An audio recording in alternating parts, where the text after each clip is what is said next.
বসো এখানে মা, তোমার সাথে আমি অনেক গল্প করব আজ।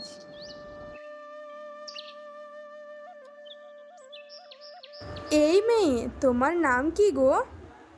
আমার নাম শিউলি। আমার বাবার সাথে আমি এখানে এসেছি। আচ্ছা, তোমার বাড়িতে তোমরা কজন থাকো? আমি, আমার বাবা আর মা। আচ্ছা, আপনি রাজমহলের রানী মা? হ্যাঁ, আমি এই রাজমহলের রানী।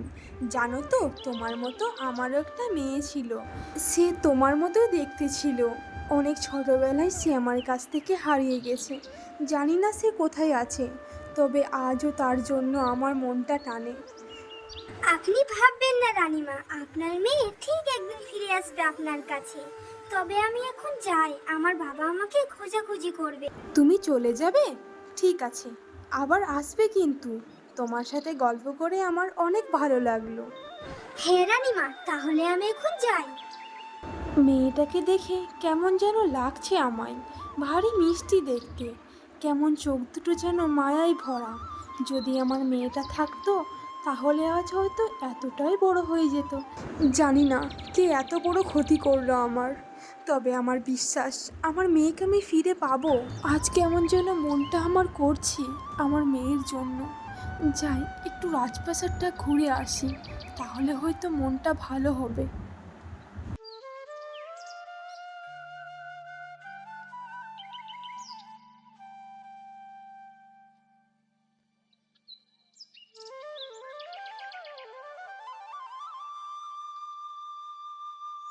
কি হলো রাজকুমারীকে হারিয়ে?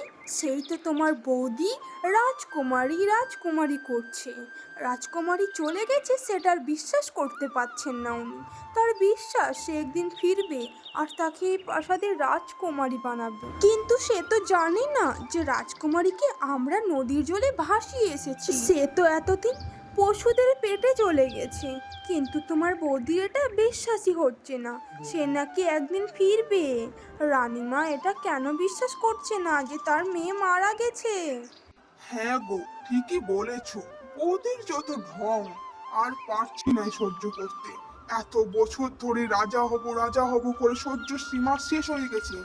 আমাকে কিছু একটা করতে হবে, না হলে এই রাজপ্রাসাদ আমার হাতের বাইরে চলে যাচ্ছে। ভেবেছিলাম রাজকুমারীকে মেরে ফেললে আমার সন্তানই রাজার স্থান থাকবে, কিন্তু সেটা হলো কই? আমার সন্তানও তো আর হলো না গো। তাই ভেবে ফেলেছি, আর রাজা আর রানী মানে আমার দাদা বৌদিকে মেরে আমরা দুজন রাজা রানী হব। মানে আমার মেয়েকে এনারা মেরেছে? আমার বিশ্বাস হচ্ছে না।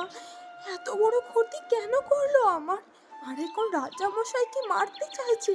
না না, আমি বেঁচে থাকতে এটা হতে দিতে পারি না। আমি রাজামশাইয়ের কাছে যাই, আমাকে জানাতে হবে, না হলে ওরা রাজার অনেক বড় ক্ষতি করে ফেলবে। রাজামশাই, রাজামশাই ঝড় আসছে। রাজামশাই বাঁচান আমায়, আপনি নিজেকে বাঁচান। আপনার ভাই আপনার এত বড় শত্রু, আমি ভাবতে পারিনি। রাজামশাই এটা কি করে হলো? রানী, কি কি হয়েছে তোমার? তুমি এমন কেন করছো? আর ভাই ভাই মানে কি? এসব কি বলছো তুমি? খুলে বলো কথাটা, আমি কিছু বুঝতে পারছি না। রাজামশাই, আমি যেটা বলবো সেটা আপনার বিশ্বাস হবে না, কিন্তু এটাই বাস্তব। আমি নিজের কানে শুনে এসেছি, আমাদের মেয়েকে ওরা মেরে ফেলেছে। আপনার ভাই আর তার বউ, ওরা রাজা হওয়ার লোভে আমার মেয়েকে ওরা জঙ্গলের মধ্যে নদীর জলে ভাসিয়ে এসেছে। আমার মেয়ে আর নেই, আর এখন এখন আপনাকে মারতে চাইছে ওরা। আমি সব শুনে এসেছি। আপনি কিছু একটা করুন, আমাকে বিশ্বাস করুন, আমাকে বিশ্বাস করুন রাজামশাই। হ্যাঁ রানী, তুমি শান্ত হও। আমি জানি এটা আমার ভাইয়ের কাজ, তবে আমার সন্দেহ হয়েছিল ওকে নিয়ে। কিন্তু আমি তোমাকেও বলতে পারিনি এই কথাটা। আমার ভাইয়ের অনেক লোভ, যেটা রাজা হওয়ার। আর এই রাজা হওয়ার লোভে আমার মেয়েকে মেরে ফেললো ওরা। ওদেরকে আমি ছাড়বো না রানী। সেনাপতি, ছোট রাজা ছোট রানীকে নিয়ে এসো, যাতে ওরা কোনো রকম ভাবে পালাতে না পারে।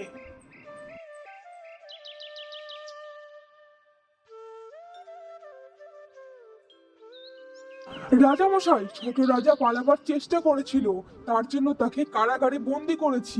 রাজামশাই, আমার ভুল হয়েছে, আমাকে আপনি এবারের মতো ক্ষমা করে দেন। এরকম ভুল আর কখনো হবে না। এরকম ভুল হওয়ার সুযোগটাই আর থাকবে না। ওদেরকে নিয়ে যাও কারাগারে। বাবা, আমরা তো বাড়ি চলেই যাচ্ছি, তাহলে রানীমাকে একটু দেখা করে আসি।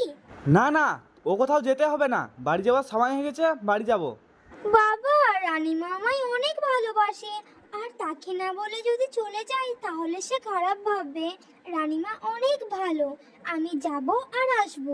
ঠিক আছে, তোমার জন্য আমি এখানে অপেক্ষা করছি, তুমি যাবে আর আসবে, তাড়াতাড়ি চলে এসে যেন। রানীমা, আমি বাড়ি চলে যাচ্ছি বাবার সাথে, আপনি আপনার খেয়াল রাখবেন, কেমন? তুমি বাড়ি চলে যাবে? কিন্তু কেন? না রানীমা, আমার বাবা বাড়ি যাচ্ছে, আর মায়ের সাথে অনেকদিন দেখা হয়নি, তাই মনটাও আমার অনেকটাই খারাপ করছে। বাবার সাথে চলে যাব, আবার আসবো কোনো একদিন। আর কিছুদিন থেকে যেতে পারতি রাজপ্রাসাদে। তাছাড়া তোমাকে ছাড়া আমার একদমই ভালো লাগে না। তুমি আমার সাথে কত সুন্দর গল্প করো, তুমি চলে গেলে আমি একা হয়ে যাব। তবে যাও, আমি চাই না। আমি যেমন আমার মেয়েকে ছাড়া কত কষ্ট করে আছি, তোমার মাও সেরকম থাকুক। আমি এরকম চাই না মা, তুমি যাও। তবে কখনো যদি রানী মায়ের কথা মনে পড়ে, তুমি চলে এসো এই প্রাসাদে। তোমার জন্য সবসময় এই দরজা খোলা আছে। হ্যাঁ রানীমা, আমি আবার আসবো বাবার সাথে, তবে আপনি একদম ভাববেন না আমায় নিয়ে, কেমন? আমি তাহলে এখন যাই, আমার বাবা আমার জন্য অপেক্ষা করছে, আর যাবার সময় হয়ে গেছে রানীমা, আমি আসছি।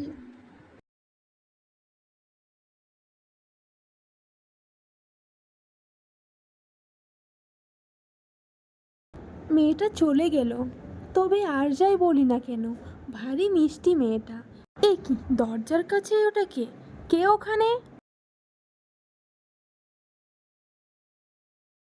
সেনাপতি, তুমি এই অসময়ে? কিছু দরকার ছিল? হ্যাঁ রানীমা, আপনার সাথে আমার একটা কথা আছে, কিন্তু এটা গোপনে বলাই ভালো। তুমি ও নিয়ে ভেবো না, এই রুমটা একদমই নিরাপদ। তুমি বলতে পারো কি কথা। রানীমা, আমাদের রাজকুমারী বেঁচে আছে, আর আমি জানি ও রাজকুমারী আসলে কে। কি বলো তুমি? আমার মেয়ে বেঁচে আছে? কোথায় আমার মেয়ে? বলো বলো বলো সেনাপতি, কোথায় আমার মেয়ে? আপনি শান্ত হন রানীমা, আমি সব বলার জন্যই এসেছি আজ। ওই যে বাচ্চা মেয়েটা আপনার কাছে থাকতো, ওই বাচ্চাটাই আপনার মেয়ে। হ্যাঁ রানীমা, আমি সত্যি কথা বলছি, আমার কথা বিশ্বাস করুন। ছোট রানী আর রাজা যখন বাচ্চাটাকে নিয়ে চলে যায়, তখন আমি ওদের পিছু নিই, আর তখনই দেখতে পাই ওই বাচ্চাটাকে ওই নদীর জলে ভাসিয়ে দিই। তারপরে সেখানে একটা লোক আসে, আর এই লোকটা কেউ না, যে বাচ্চা মেয়েটাকে নিয়ে এসেছে সেই লোকটাই তার বাবা হিসাবে আছে আজ। কি বলো? কি বলো তুমি? আমার নিয়ে চলো ওর কাছে। এত কাছে থেকেও আমি তাকে কাছে পেলাম না। আর তুমি এতদিন কেন বলোনি আমাদেরকে? রানীমা, মাফ করবেন আমায়। আমি যদি বলতাম তাহলে ছোট রাজা আমার ফ্যামিলিকে শেষ করে দিত, আর সেই বই দেখে আমাকে মুখ বন্ধ করে রেখেছিল। তবে আজ যখন নেই, এই সুযোগে আমি আপনাকে বললাম। আর তাড়াতাড়ি চলুন। হ্যাঁ হ্যাঁ হ্যাঁ, চলো চলো চলো।